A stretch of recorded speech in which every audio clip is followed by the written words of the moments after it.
په وړو کې دم باندې موږ هم با ستړي شو او مریضان هم ستړي شي بیا مایوس شي بعضې وخت یا همیشه همدغه یو شکایت کوي وایي چې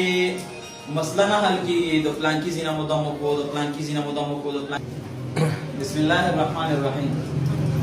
یو ورور دی د هغې کور کې د سحر په ذریعه باندې جنات مسلط شوي دي د هغې د علاج لپاره راغلي وي انشاءالله ټول ملګرو نه د دعاګانو درخواست هم دی چې خدای پاک په عمل کې کامیابي نصیب کړي او بله خبره ده چې اکثره معاملات داسې وي د هغې لپاره بیا داسې غټ اعمالو ته ضرورت وي په وړو کې دم باندې موږ هم با ستړي شو او مریضان هم ستړي شي بیا مایوس شي بعضې وخت یا همیشه همدغه یو شکایت کوي وایي چې مسله نه حل کېږي د پلانکي ځینه مو دم وکړو د پلانکي ځینه مو دم وکړو د پلانکي ځینه مو دم وکړلو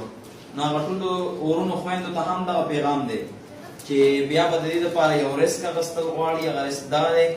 چې داسې قسمه غټ عمل به د دې دپاره کول غواړي چې د دې عمل په برکت سره الله رب العزت دا مسله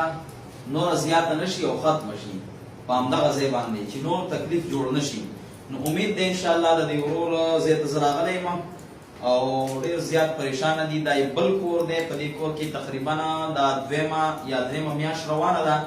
چې دی راغلی دی دلته د یو کور ځای بدل کو دی د وجې د دې نه چې هلته به ډېر زیات تکلیفونه ویل چې دا بل ځای بدل کو نو کېدای شي دلته هم تکلیف ختم شي خو دا یاد ساتئ په کور بدلولو سره مسله نه حل کېږي په مسلې ختمولو سره مسله حل کېږي نو د هغې لپاره به دعاګانې غواړو او اسباب به مو ته اختیار او دام یو سبب دی انشاءالله امید دی د دې په ذریعه سره چې هر څومره طاقتور جنات وي او هر څومره سرکشه وي او هر څومره مضبوط سحر وي نو الله رب العزت د هغې لپاره علاج رالیږلی دی او په هغه علاجونو کې یو علاج دا دی چې عاملان یې ورته اختیاروي نو امید دی د رب نه انشاءالله چې فایده به ورسره وشي جزاکم الله